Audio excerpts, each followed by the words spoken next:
தனது முகநூல் நேரலையில் சீமான் குறித்து திருமாவளவன் கடுமையாக விமர்சனம் செய்துள்ளார். அதனை காணலாம். வரலாறு தெரியாத கும்பல், சனாதனத்திற்கு துணை போகிற கும்பல், RSS பிஜேபி அரசியலை உயர்த்தி பிடிக்கிற கும்பல், போலி தமிழ் தேசியம் பேசிக்கொண்டு இந்திய தேசியத்திற்கு எந்த எதிர்ப்பும் தெரிவிக்காமல், வடவர் ஆதிக்கத்தை விமர்சிக்காமல், இந்தி திணிப்பை எதிர்க்காமல், சனாதன திணிப்பை எதிர்க்காமல், மதவெறியை எதிர்க்காமல், வெறுமன அண்டை மாநிலங்களை சார்ந்த தேசிய இனங்களை பகைவர்களாக காட்டுகிற முயற்சியில் ஒரு திரிபுவாத தேசியவாதத்தை பேசுகிறார்கள். இது மிகவும் ஆபத்தானது என்பதை நாம் புரிந்து கொள்ள வேண்டும்.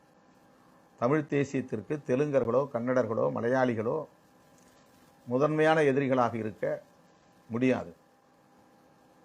தமிழ்நாட்டில் தமிழுக்காகவும் தமிழர்களுக்காகவும் தமிழ் மண்ணுக்காகவும் போராடிய தலைவர்களை தமிழர் அல்லாதவர்கள் என்று அடையாளம் காட்டி அவர்களை தெலுங்கு எதிர்ப்பாளர்களாகவும், கன்னட எதிர்ப்பாளர்களாகவும், மலையாள எதிர்ப்பாளர்களாகவும் மாற்றி சனாதன கும்பலுக்கு சேவை செய்து வருகிற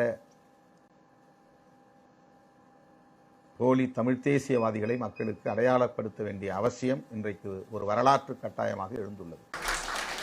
நம்மளை கேள்வி கேட்டு திணறடிக்கிறதுக்கு இதுவரை எவனும் பிறக்கல, இனிமேல் பிறக்க போறதும் இல்லை. அப்படியே பிறந்தாலும் இது நமக்கு பிறந்த புள்ள. சரிதானே? இது ஒரு அறிவு சமூகம்டா.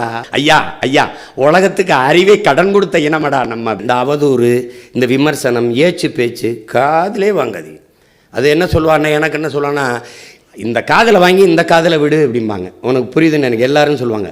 என் பிள்ளைகளுக்கு நான் சொல்லுவேன், எந்த காதிலையும் வாங்காத, இந்த காதில் வாங்கி அது வேலையற்றவன் வேலை. அவர்களுக்கு வேலை நம்மை விமர்சிப்பது, நமக்கு வேலை அவர்களுக்கும் சேர்த்து போராடுவது. உங்களுக்கு புரிஞ்சிருச்சு? விமர்சனங்களை தாங்க முடியாதவன் விரும்பியதை அடைய முடியாது. அவதூறை கடக்க முடியாதவன் அற்ப வெற்றியை கூட தொட முடியாது. இது தத்துவம். இதை மனதில் வச்சுக்கணும். சேகுவாராட்ட கேட்குறான், இப்படி அவதூறு பேசுகிறான், இப்படி விமர்சிக்கிறான், இப்படி ஏச்சு பேசுகளை பண்ணுறான், இப்படி துரோகம் பண்ணுறான், அவனுக்கு என்ன பண்ணலாம் நண்பா அப்படின்னு சேகுவாராட்ட ஒரு தோழன் கேட்குறான். அவர் என்ன சொல்லியிருப்பார்னு நினைக்கிறீங்க? புன்னகை செய்து விடு நண்பாங்கிறான். அவனை பார்த்து செல்லமாக சிரிச்சுட்டு போட போட டே போட. இப்போ பார்க்குறீங்களா, நம்மளோட இருந்து போனவன்லாம் என்ன பேச்சு. அப்போ என்ன பண்ணணும்? ரசிக்கணும். அப்படியா? நீங்கள் பண்பட வேண்டும் என்றால் புண்படுங்கள், சுடர்பட வேண்டும் என்றால் சூடு தாங்குங்கள். இல்லைன்னா நீங்கள் சுடர்பட முடியாது. அவன் பாட்டு பேசிட்டு இருப்பான். ஆபிரகாம் லிங்கன் தன் மகனை பள்ளிக்கூடத்தில் சேர்த்து விட்டு ஆசிரியருக்கு 10 கடிதம் எழுதி 10 கோரிக்கைகளை என் பிள்ளைக்கு கற்றுக் கொடுங்கள்ங்கிறார். அதில் ஒன்றை சொல்கிறார், குற்றம் குறை கூறுபவர்களை புறந்தல்ல கற்றுக் கொடுங்கள் என் பிள்ளைக்குன்னு. அதை தான் உங்களுக்கு சொல்கிறேன். குற்றம் குறை கூறுபவனை புறந்தல்ங்க. போடா போடா டே போடா, அங்கிட்டு போடா போடா, குறந்தல். என் தம்பி கலைஞன் சொல்கிறாப்புல, அப்படி பேசுகிறவனா நீ பதில் கொடுக்கணும், தக்க பதிலீட்டி கொடுக்கணும். முடிஞ்சு அடுத்தடி எடுத்து வைக்க முடியாது. அவன் எதிர்பார்ப்பது உன் நேரத்தை வீணடிக்கணும், உன் கவனத்தை பக்கம் திருப்பணுங்கிறத. நீங்கள் அதுக்கு பதில் சொல்ல ஆரம்பிச்சிட்டிங்கன்னா வெறும் அவதூறே பேசிக்கிட்டே இருப்பான். நீ பதில் சொல்லிகிட்டே இருக்க வேண்டியதான், வேறு வேலை செய்ய முடியாது. அவதூறு அரசியலை புறந்தள்ளுங்கள், ஆக்கப்பூர்வமான அரசியலை முன்னெடுத்து செல்லுங்கள். இவர்களைப் போல சொன்னார்களே செய்தார்களா? வந்தார்களே போனார்களா? நின்றார்களே சென்றார்களா? அதெல்லாம் வேலை இல்லை. அதெல்லாம் அவங்க செய்யலை, நாங்கள் செய்கிறோம். நாங்கள் இதை செய்கிறோம். என்ன செய்கிறோம்? இதை செய்கிறோம்.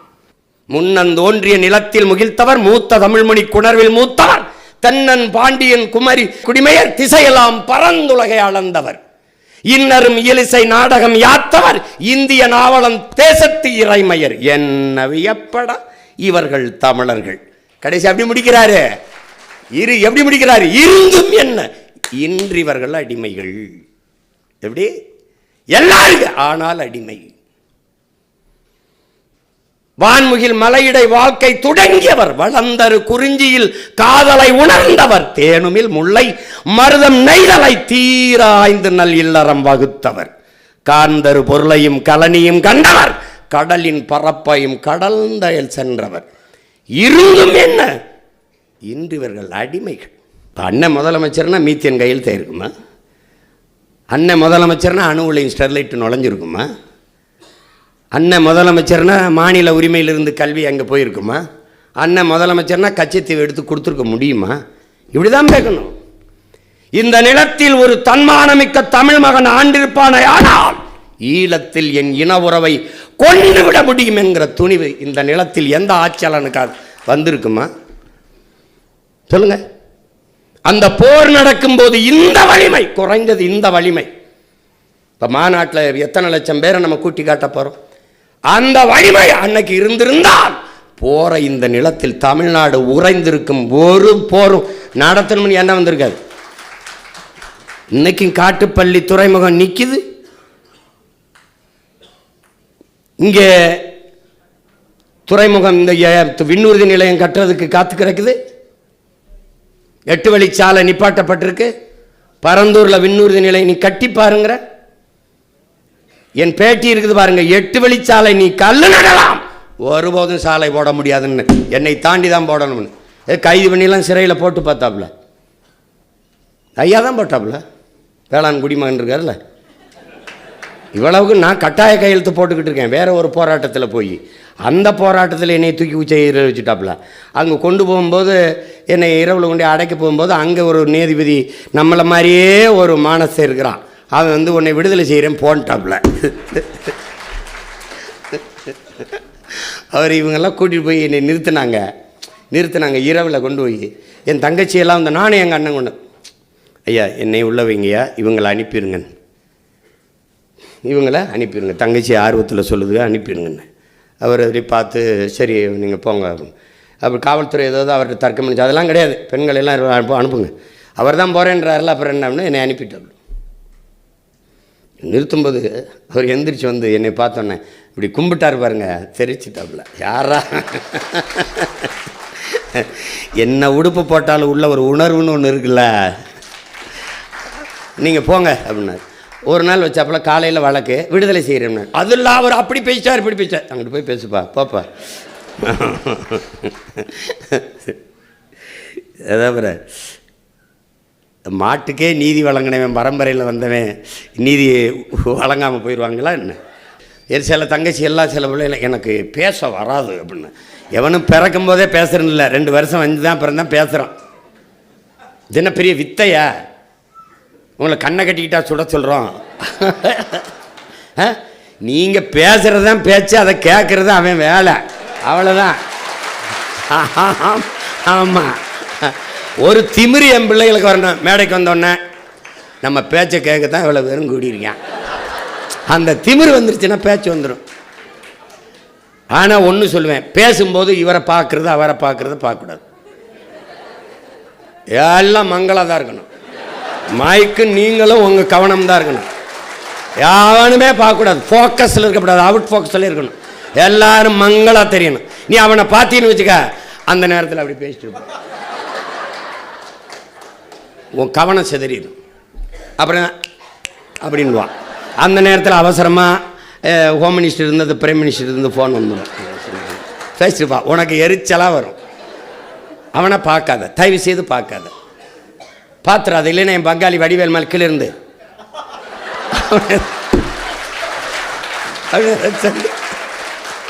எதையாவது சொல்லி அவன் நீ என்ன சொல்ல வரியோ அதை சதைச்சிருவான். அவனை பார்க்காத, யாரையும் பார்க்காத. ஏன் அண்ணன் மேடையில் யாரையும் உட்கார வைக்கிறது இல்லை சொல்லு, நீ பார்ப்போம். உட்கார வச்சுன்னு வச்சுக்கிறோங்க. அப்படி உட்காந்து அண்ணாவும் கருணாநிதி அவர்களும் பேசுன மாதிரி பேசிட்டு, நீங்க உயிரை கொடுத்து என்ன நடந்தது தெரியுமா, என் இனம் எப்படி அப்படின்பா. அவன் அங்கே இங்கே பார்க்குறவன் இந்த ஆளு ஏதோ கத்திக்கிட்டு இருக்கான், அவன் ஏதோ பேசிட்டு இருக்கான். அப்போ அந்த கவனத்தை செதறடிச்சு விட்டுருவான். நீ எல்லாம் கீழே உட்காரு, பேச பேசிட்டு கீழே இறங்கு. அங்கே போய் அவர்களை, ஒன்றிய செயலாளர்களை, மாநில ஒருங்கிணைப்பில், அதெல்லாம் தெரியும். நீ என்ன பேச வேண்டிய பேச்சு இறங்கு, பேச ஒண்ணுமில்லையா இறங்கு, வேற ஆள் பேச விடு. இவ்வளவுதான். இது ஒன்றும் குழப்பிக்க கூடாது. இங்கே செய்தி அரசியல் செய்வார்களின் உடன் பிறந்தார்களே, விளம்பர அரசியல் செய்வார்கள், சேவை அரசியல் செயல் அரசியல் செய்ய மாட்டார்கள். தெரியாது.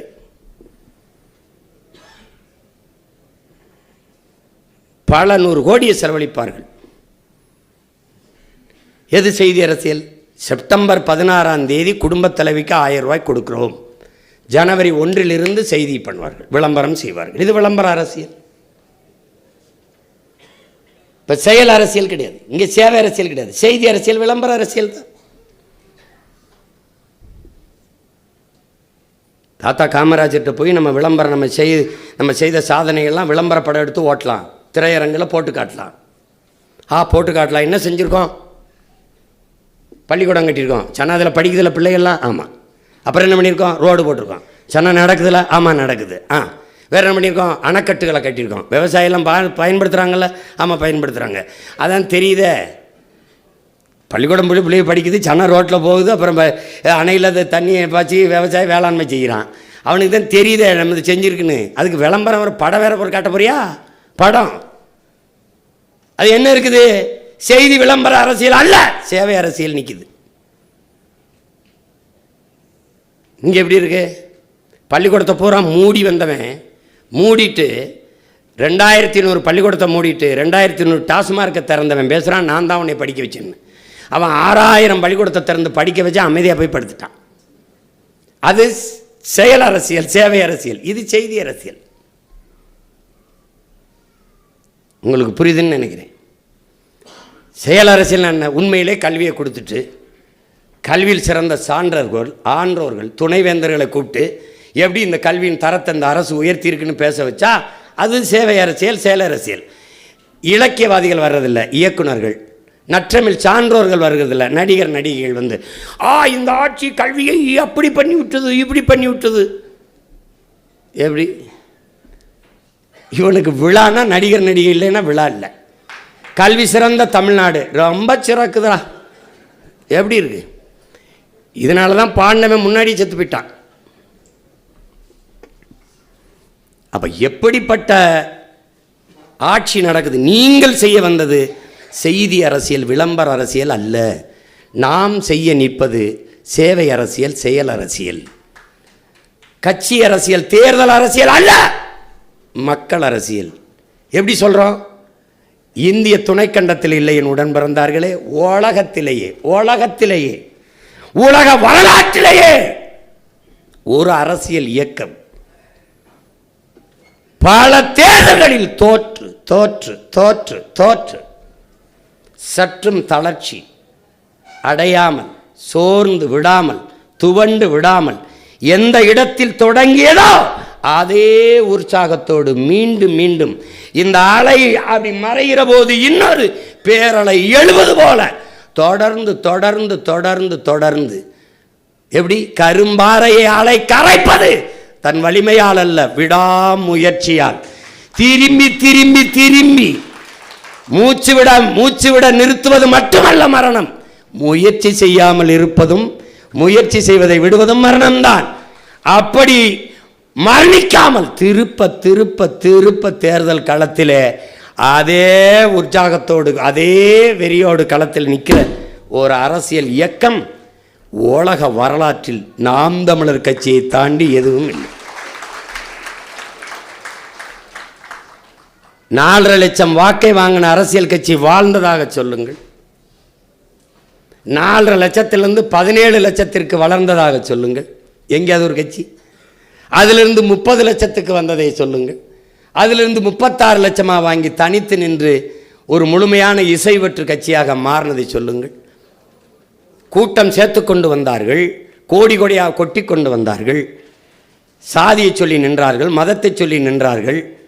அதையெல்லாம் கடந்து இறந்து போன, செத்து போன, பட்டு போன தமிழர் என்ற உணர்வை தூக்கி ஒரு தேசியன விடுதலை, உரிமை, பாதுகாப்பு என்ற கொள்கையை முன்னிறுத்தி வென்று ஒரு கட்சி நின்றதை சொல்லுங்கள். 4 முறை பொது தேர்தலில் தோற்றுக்கு, 2 சட்டமன்றம், 2 பாராளுமன்றம்.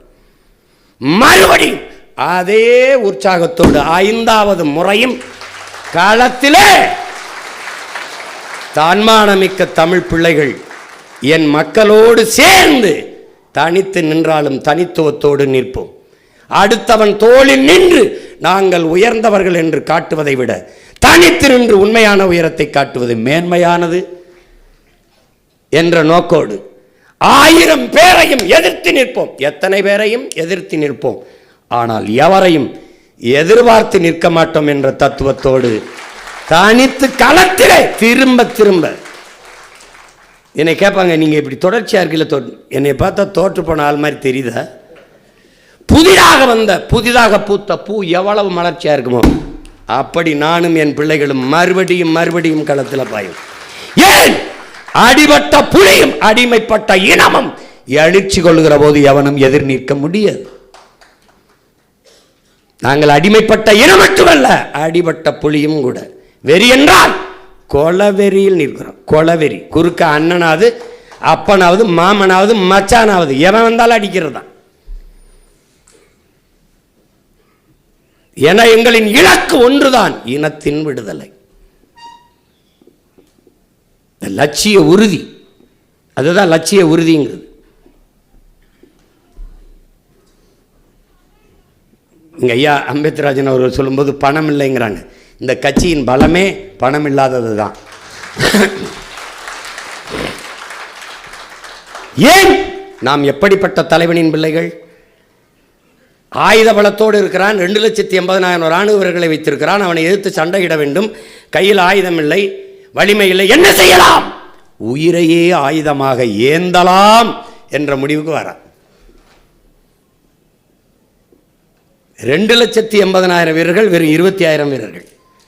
அப்போ ஒரு விடுதலை புலி மறவன் 500 ராணுவ வீரன், 5000 ராணுவ வீரர் சிங்கள வீரனுக்கு சமமாக இருந்தார். நீங்கள் பணம் இருந்தால் உங்களிடத்தில் இந்த இன உணர்வும் மான உணர்வும் செத்திருக்கும். நீங்க பணம் இல்லாதனால தான் அளவுக்கு மீறி உங்களுக்கு இன உணர்வு மான உணர்வு இருக்கு. அதனால தான் என்னோட இருக்கிறீங்க.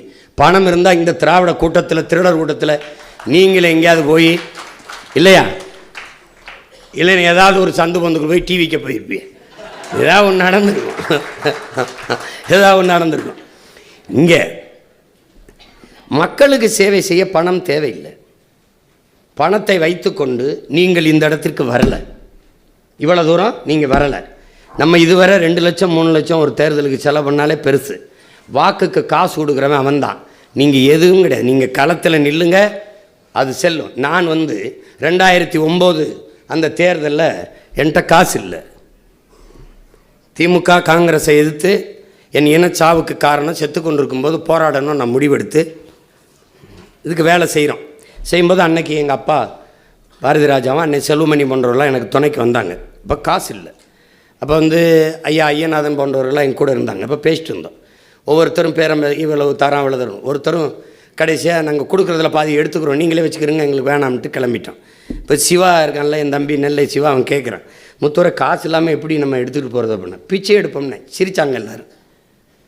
அப்போ என்ன பண்ணுறதுன்னா, ஒரு உண்டியல் செய்யுங்க. உண்டியலை செஞ்சு அண்ணன் பேசும்போது உண்டியலை கையில் கொடுத்து ஏந்துங்க இந்த மாதிரி நீங்கள் ஏந்துங்கன்னு. உங்களால் நம்ப முடியுதா? அன்னைக்கு 30 லட்சம் ரூபா காசு போட்டாங்க மக்கள். அன்னைக்கு நம்ம தேர்தலில் நிற்கலை, கட்சி ஆரம்பிக்கலை. இன்னைக்கு இந்த மகன், இந்த பிள்ளைகள் மேலே என் மக்கள் பேரன்பு கொண்டு நிற்பாங்க. ஏன்னா நான் அந்த மக்களிடமிருந்து மக்களுக்காக வந்தவர்கள். நீங்கள் என்ன செய்யணும்னா உண்டியலை செய்யணும்.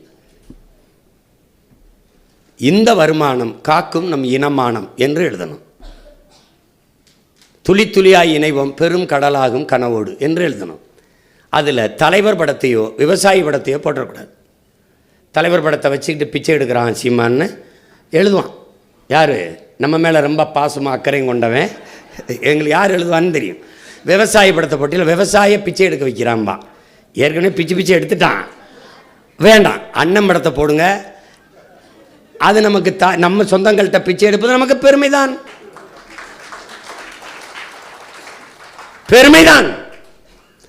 நீங்கள் ஏந்துங்க.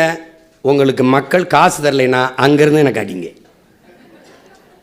இங்கே பாருங்கள், ஒரு 10 ரூபா 1 ரூபா அது காசு அப்படி போட்டுட்டான்னா ஓட்ட உனக்கு போட்டான். புரியுதா? போடு நீ சொல்லும் மேடையில். என் அன்பு சொந்தங்களே, என் அருமை பெற்றோர்களே, உங்கள் பிள்ளைகள் பள்ளிக்கூடத்துக்கு போகும்போது கல்லூரிக்கு போகும்போது கை செலவுக்கு எப்படி காசு கொடுத்து விடுவீங்களோ அப்படி இந்த உங்களுக்காக பாடுபட வேலை செய்ய வந்திருக்கோம். எங்கள்கிட்ட பொருளாதாரம் இல்லை, உங்களுக்கு சேவை செய்யணுங்கிற மனம் இருக்குது, பணம் இல்லை. உங்களால் இயன்றதை இதில் கொடுத்து எங்களுக்கு உதவுங்க. அதை வச்சு நாங்கள் தேநீர் அருந்திக்கிறோம், சாப்பிட்டுக்கிறோம், ஏதோ பண்ணிக்கிறோம், தண்ணி இனி தவிச்சா வாங்கி குடிச்சுக்கிறோம்னு சொன்னீங்கன்னு வச்சுக்கிறோங்க, போடுவாங்க.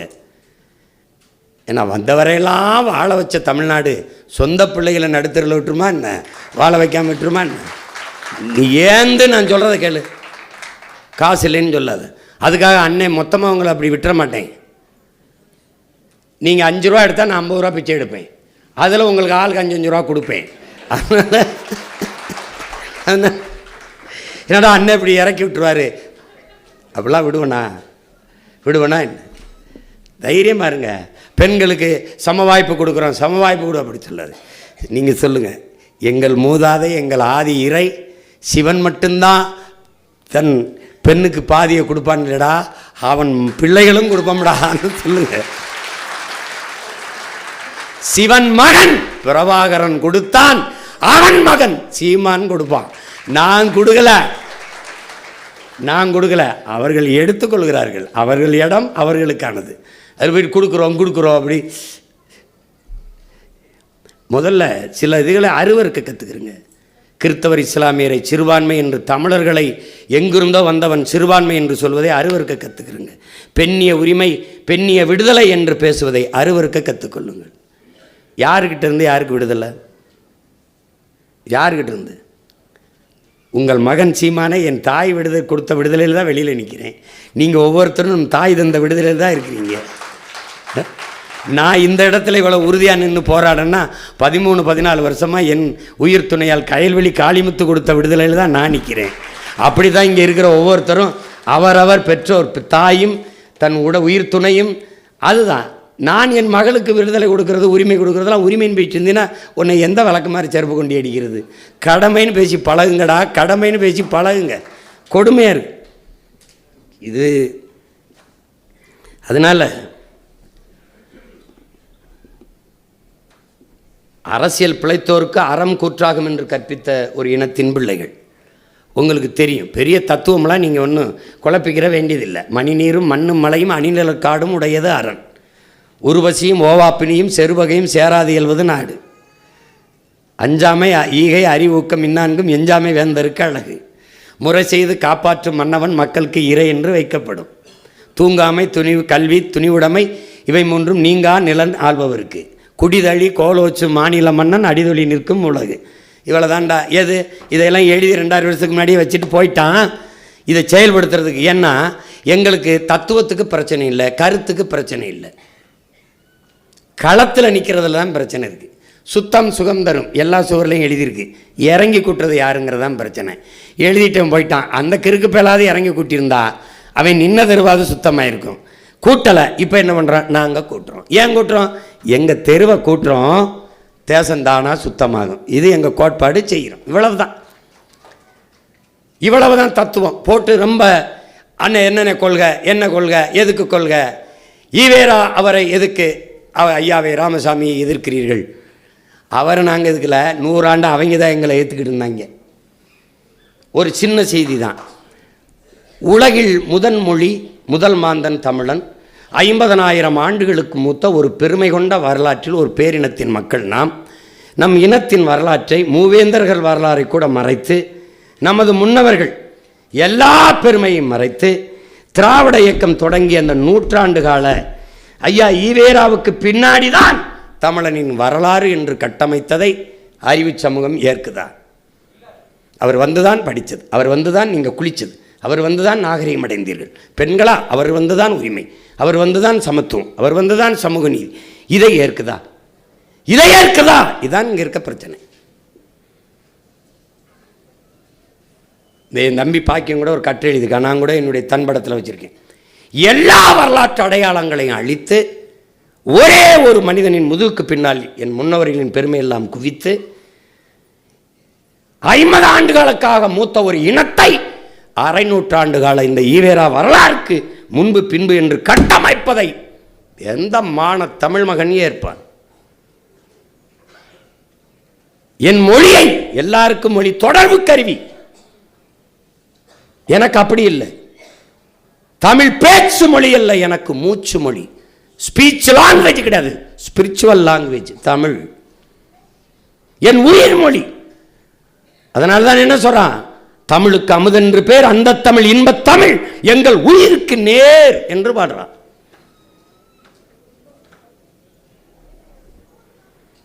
வெங்கொடுமை சாக்காட்டில் விளையாடும் தோல் எங்கள் வெற்றி தோள்கள். கங்கையை போல் காவிரி போல் கருத்துக்கள் ஊறும் உள்ளம் எங்கள் உள்ளம்.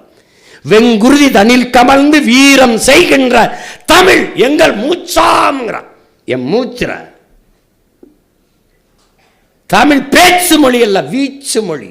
சங்கே முழங்கு கிடையாது, முழங்கு. தமிழர்கள் நாங்கள் சத்தியம் பேசுவோம், சத்தமா பேசுவோம், உண்மையை பேசுவோம், உறக்க பேசுவோம்.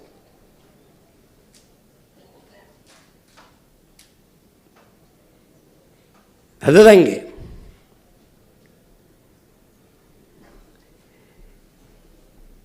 எங்க பாட்டன் பாரதி வர்றா, பெரிய கொள்கையெல்லாம் நீ வகுத்துக்காது. தலைவன் என்ன சொல்றான், மரணம் என்ற ஒன்றுக்கு பயப்படுவதாலேயே இந்த மானுட சமூகம் பல்வேறு துன்ப துயரங்களை தூக்கி சுமக்குதுங்கிறான். மரணத்தை வென்றவனே, மரணத்திற்கு அஞ்சாதவனே மாவீரனாகிறான். அவன் மகன் நான் என்ன சொல்றேன், சாக பயந்தவன் தரித்திரமாகிறான், சாக துணிந்தவனே சரித்திரமாகிறான். இதற்கு முன்னாடி நமது பாட்டன் பாவலன் பாரதி என்ன சொல்றான், என்ன சொல்றான், சிதையா நெஞ்சுகொள் சாவதற்கு அஞ்சேல்ங்கிறான், சாக பயப்படாதேன்றான். சொல்வதை தெளிந்து சொல், செய்வதை துணிந்து செய்யுங்கிறான்.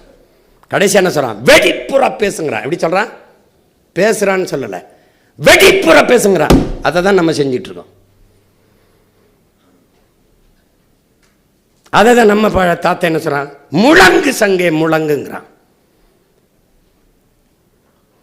அங்கே போய் முழங்கு சங்கே பேசு சங்கேன்னு சொல்லல, எங்கள் வாழ்வும் எங்கள் வளமும் மங்காத தமிழ் என்று சங்கே முழங்குங்கிறான். முழங்குடா. இந்த பாடல கூட மேடையில் பேச அண்ணாவை போல் என்று வராது, மேடையில் முழங்கு அண்ணாவை போல் என்றுதான் பாடல் வரும். முழங்கணும். அப்ப தமிழ் எங்களுக்கு தொடர்பு கருவி இல்லை, எங்கள் உயிர். அந்த உயிர் மொழியை ஒருவர் சனியன் ஒளி என்று சொல்றார். தாயை பழித்தவனை யார் தடுத்தாலும் விடாதே, உன் தமிழை பழித்தவனை தாயே தடுத்தாலும் விடாதே. யாரு, புரட்சி பாவலன். அவன் பேரன். என் தாய் தமிழை பழி, என் தாய் இந்த அடுக்கல எவன் இந்த அடுக்கல, பெரியாராது சிறியாராது ஆடா, அவ்வளவுதான்டா. என் மொழியை ஒழிக்க சொன்னவனை ஒளிடா, இவ்வளவுதான்டா கோட்பாடு, இவ்வளவுதான்டா கோட்பாடு. போட்டு ரொம்ப குழப்பிக்கிறது.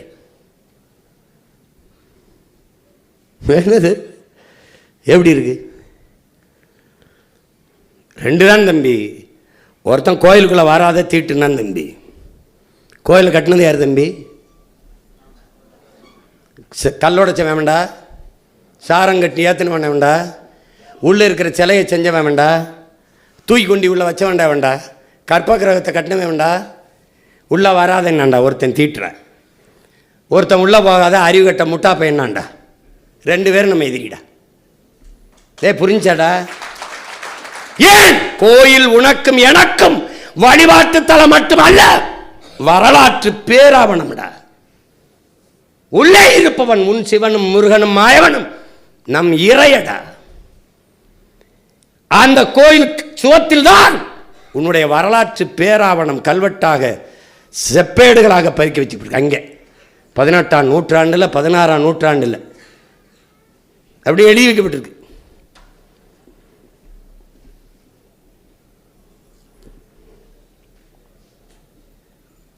நம்முடைய ஐயா குடவாயில் பாலசுப்ரமணியம் வரலாற்று ஆவணத்தில் பூரா குறித்தது 18ஆம் நூற்றாண்டில் அந்த கோயில் கல்வெட்டில் இது எழுதியிருக்குங்கிறார். இந்த கோயில் கல்வெட்டில் எழுதியிருக்குங்கிறார். நீ நுட்பமாக பாடுறா, முதல்ல உன்னை கோயிலுக்குள்ளே உள்ள விடாமல் நிறுத்துறான்டா. வழிபாட்டு தலத்திலிருந்தும் வரலாற்று ஆவணத்திலிருந்து வெளியேற்றுறான்டா. அதுக்கப்புறம் உன்னுடைய தாய்மொழியை வெளியேற்றி வழிபாட்டிலிருந்து உன் தாய்மொழியை வெளியேற்றிட்டான்டா. இப்போ மொழியிலிருந்தும் வரலாற்றிலிருந்தும் வழிபாட்டிலிருந்தும் ஒரே நேரத்தில் நீ வெளியேறிட்ட. இப்போ பள்ளியிலிருந்து உன் மொழி வெளியேறிச்சா, வழக்காடு மன்றத்திலிருந்து வெளியேறிச்சா, இப்போ உன் நாட்டிலிருந்து போயிடுச்சு, இப்போ உன் நாக்கிலிருந்து போயிடுச்சா. இங்கே அமர்ந்திருக்கிற எல்லாரும் தமிழர்கள் அல்ல, தமிழர்கள், தங்கிலீஷ்காரர்கள். இது தமிழ்நாடு அல்ல, தமிழர்களின் நாடு. இது ஒரு புது இனம். யாரையாவது ஒருவரை ஆங்கிலம் கலவாமல் பேசிட சொல்லுவா. ஏற்கனவே சமஸ்கிருதம் கலந்து இருக்கு, அதனால பிளந்து பிறந்த மொழிகள் கன்னடம், தெலுங்கு, மலையாளம், துளு இப்படி போயிடுச்சு. இப்போ இருக்கிற யாரையாவது பேச சொல்லு. இந்த இணைப்பு சொல்லாக இருக்கதால் உன் தமிழ் ஒழிச்சுக்கிட்டு இருக்கு, எங்கேயோ கேட்குது. டென்ஷன் ஆவாத, ஃபீல் பண்ணாத, திங்க் பண்ணி, ஃபீல் பண்ணி, ஒரி பண்ணியாக பேசி ஒரு பண்டை தமிழை கொண்டு வச்ச ஈன கூட்டமடா இது, ஈன கூட்டமடா. தாய் மரணப்படுக்கையில் கிடப்பதை அறியாமல் மது போதையில் மயங்கி கிடக்கிற கூட்டமடா இது. தமிழ் மீட்சியே தமிழர் எழுச்சிங்கிறான். நாளை என் தாய்மொழி அழிந்து விடுமானால் கேட்க நான் இருக்க மாட்டேன், இன்றை இறந்து விடுவேன் என்கிறான் அவார் மொழி கவிஞன் ரசூல் ஹம்சத். அவன் இறக்கலடா, இறந்து விடுவேன் என்றுதான் சொல்றான். எழுதுங்கள் என் நெற்றியில் நான் அரேபியன் என்று, அப்படிதான் சொல்றான். நான் இஸ்லாமியன் என்று சொல்லல முகமது தர்விஷ், நான் அரேபியன் அப்படிதான் சொல்றான். டிவேலர் அயர்லாந்து விடுதலைக்கு போராடியவன், ஒரே மதம் தானே கிறிஸ்தவம். எதுக்கு பிரிட்டனில் இருந்து இங்கிலாந்தில் இருந்து அயர்லாந்து பிரியணும்? அவன் இங்கிலீஷ், நான் ஐரிஷ். இறைமகன் இயேசுவை ஏற்றுக்கலாம், பைபிள் ஒன்றா இருக்கலாம், நான் ஐரிஷ். டிவேலரா உனக்கு அயர்லாந்து நிலம் வேண்டுமா, ஐரிஷ் மொழி வேண்டுமா? உலகத்தில் எங்கேனும் ஒரு இடத்தில் என் தாய் நிலத்திற்கு இணையான நிலத்தை நான் பெற்றுக்கொள்ள முடியும். ஆனால் என் தாய்மொழி ஐரிஷுக்கு இணையான மொழியை என்னால் பெற முடியாது. எனக்கு என் மொழிதான் வேண்டும்ங்கிறான். எப்படி இருக்கு பாரு. இவனெல்லாம் சொன்னான்டா, சாகலடா. உலக வரலாற்றிலே தன் உயிர் மொழி செத்து விடுமோ என்று செத்தவன் உலக வரலாற்றிலே நம் பாட்டன் நடராஜன் மட்டும்தான்டா முதலா செத்தவன். அதுக்கு பிறகு இன்னொரு பாட்டன் தாளமுத்து. இந்த திராவிட முதல்ல செத்தவனை ஆதிக்குடிங்கிறனால பின்னாடி தள்ளி தாளமுத்து நடராஜன் எழுதுன. நடராஜன் தாளமுத்து கிடையாது. இப்போ யார் வந்து மாற்றுவா? பிரபாகரன் மகன் வந்து தமிழ் தேசிய அரசியல் தான் நடராஜன் தாளமுத்துன்னு மாற்றும். இயலிசை நாடகம்னே சொல்லி வச்சிருக்கான். முதல்ல தோணுனது நாடகம் தான், அப்புறமா தான் பேச்சு ஒலி, அதுக்கப்புறம் தான் இசை. ஆனால் அவன் குறிப்பிடும்போது இயல் இசை நாடகம். இப்போ ரெட்டை குழந்தை பிறக்கும்போது முன்னாடி வந்த குழந்தைய தான் மூத்த குழந்தைன்னு இவன் கருதிக்கிட்டு இருக்கான். ஒரு கூட்டம் இருக்குது. அறிவு கெட்டது வேற, அறிவு அற்றது வேற. அறிவு கெட்டனா கொஞ்சம் கெட்டிருக்கு. இப்போ காரட்டில் கொஞ்சம் அழுகி இருந்தனா வெட்டிட்டு சமைக்கலாம். அற்றதுனா மொத்தமாக போயிடுச்சு. இப்போ அறிவற்ற கூட்டம் ஒன்று இருக்குல்ல, முன்னாடி வர்ற குழந்தைய மூத்த குழந்தைன்னு இது அக்கா, இது தங்கச்சிம்மா, இது அண்ணன், இது தம்பிம்மா. எப்படி? இப்போ ஒரு குடுவை இருக்குது, கோழி குண்டு 2 போடுறோம். இப்படி கவுக்கும்போது எது முதல்ல வரும்? பின்னாடி போட்டது. அப்போ முதல்ல எது வரும் குழந்தையில்? அப்போ பின்னாடி வர்றதானே மூத்த குழந்தை.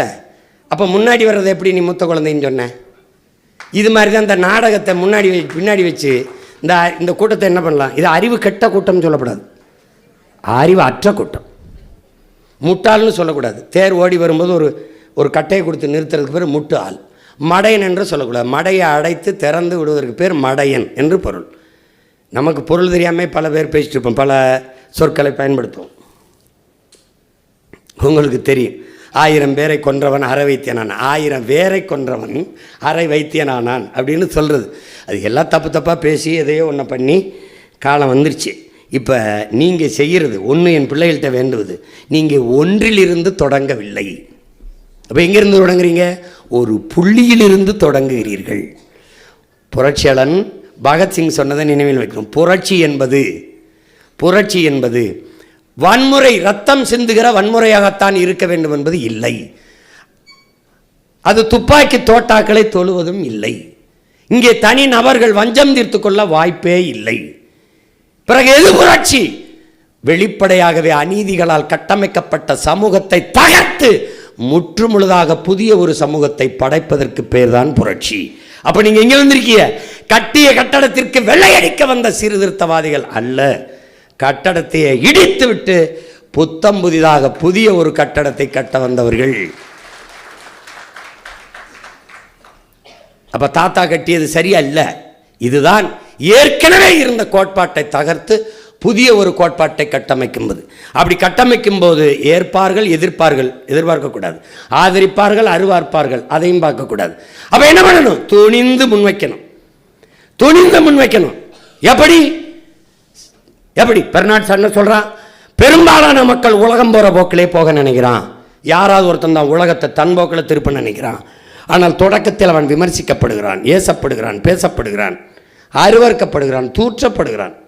ஆனாலும் பாருங்கள், உலகம் பெற்றிருக்க எல்லா மாறுதலுக்கும் காரணம் உலகத்தை தன்போக்கிலே திருப்ப நினைத்தவர்கள் தான்.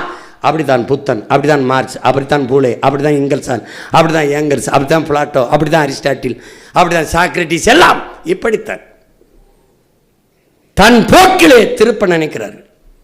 இப்ப நாம என்ன பண்ணிட்டு இருக்கோம்? தன் போக்கில் திருப்ப நினைக்கிறான். கூட்டணி வைத்தால்தான் வெல்ல முடியும். இல்லை, கூட்டமல்ல அரசியல், கொள்கைதான் அரசியல். கூட்டணி நோட்டணி வெல்லுகிறதா, உயர்ந்த கொள்கை அணி வெல்லுகிறதா? இதுதான் மாற்றம். நீங்க இது பெரிய வேலைலாம் ஒன்றும் கிடையாது. நீங்க பேச வேண்டியது ஏன் எங்கள் அரசியல், இந்த அரசியல் ஏன் செய்ய வரும், ஏன் செய்கிறோம்? இந்த கச்சத்தீவை எடுத்து கொடுக்கும்போது, என்னுடைய பரம்பரை சொத்தை எடுத்து கொடுக்கும்போது, கச்சத்தீவு அவனுக்கென்று போனால் அவனுக்கு கடல் பரப்பு அதிகமாகிவிடும், எனக்கு கடல் பரப்பு குறுகிவிடும். அப்ப கச்சத்தீவு என்னுடைய நிலம், அதை கொடுக்கக்கூடாது என்று பேசாது. எடுத்து கொடுத்தது இந்தியம். கொடுக்கும் போது கைகட்டி வேடிக்கை பார்த்து நின்றது திராவிடம். இதனால் என் இனச்சொந்தங்கள் கடலில் செத்து விழுகிற போது அங்கே இந்திய மீனவன் செத்தான், திராவிட மீனவன் செத்தான் என்று இவர்கள் சொல்வதில்லை. தமிழ் மீனவன் செத்தான் என்று அவன் செத்து விழுகும்போது இந்தியமும் திராவிடமும் செத்து தமிழ் தேசியம் எழுகிறது, பிறக்கிறது. இவ்வளவுதான் தமிழ் தேசிய. ஏண்டா தமிழ், இதாண்டா தமிழ் தேசியம்.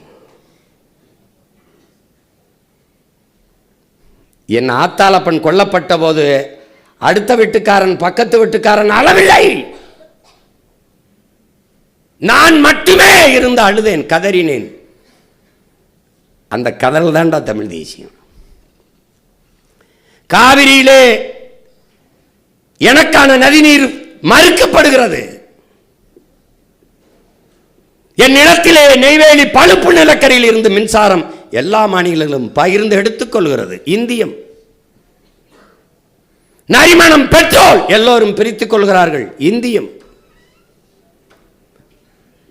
மீத்தேன் ஈத்தேன் எல்லோரும் எடுத்துக் கொள்கிறார்கள். என்னுடைய நிலத்தில் இருக்கிற வளத்தை பிரித்துக் கொள்கிறார்கள் இந்தியம். அணு உலை எனக்கு, அழிவு வந்தால் சாவு எனக்கு, பயன் எல்லோரும் பிரித்துக் கொள்கிறார்கள் இந்தியம். ஆனால் காவிரி நதிநீர் உரிமை, என் நிலம் வளம் எல்லோருக்கும், அவனுடைய நீர்வளம் அவனுக்கு மட்டுமே என்றால் எங்கே இருக்கிறது இந்தியம்? இந்த கேள்வியை என் அன்பு பிள்ளைகள் நினைவில் வைத்துக்கொள்ளணும். வாக்கு செலுத்தும் போது துணை ராணுவ படையை வாக்கு செலுத்துவதற்கு, சுதந்திர நாட்டில் சுதந்திரமாக வாக்கு செலுத்த முடியாது ஒன்னால, அப்படி நிற்பான் ராணுவ வீரர். கேளு, சுதந்திர இந்தியாவில் ஆட்சியை நிறுவுவதற்கு சுதந்திரமா துணை ராணுவ படை பாதுகாப்பிற்கு. ஆனால் காவிரி நதிநீர் உரிமையை நான் கேட்டு போராடுகிற போது, இங்கே போராடுகிற போது, அங்கே இருக்கிற இன மக்களை அடித்து வரட்டான்.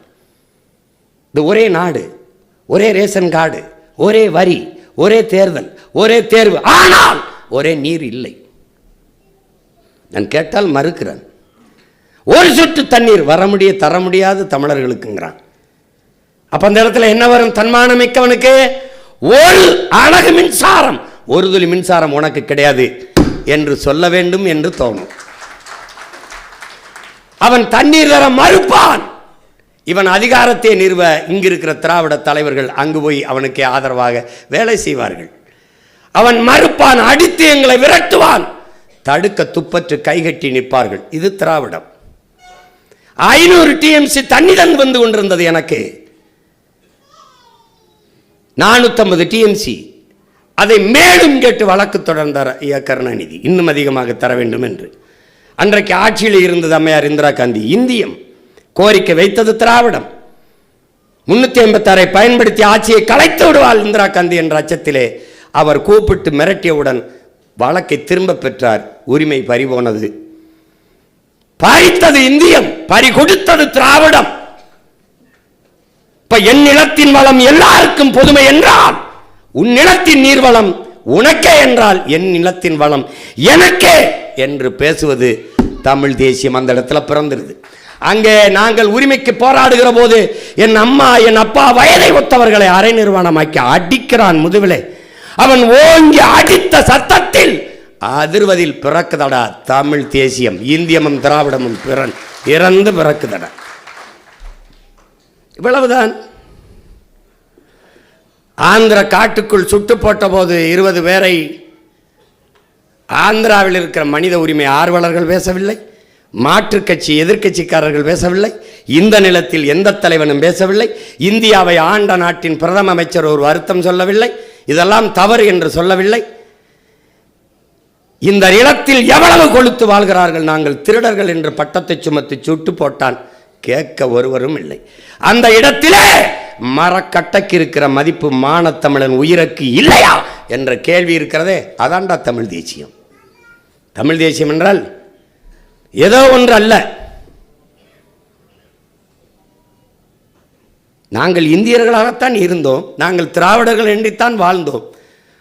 நீங்கள் தான் இருவரும் பிதிக்கி பிரசவித்த குழந்தைதான் இந்த தமிழ் தேசிய அரசியல். அதை கவனத்தில் வச்சுக்கணும். தமிழ் தேசியம்னா என்ன அப்படின்னு, டேய்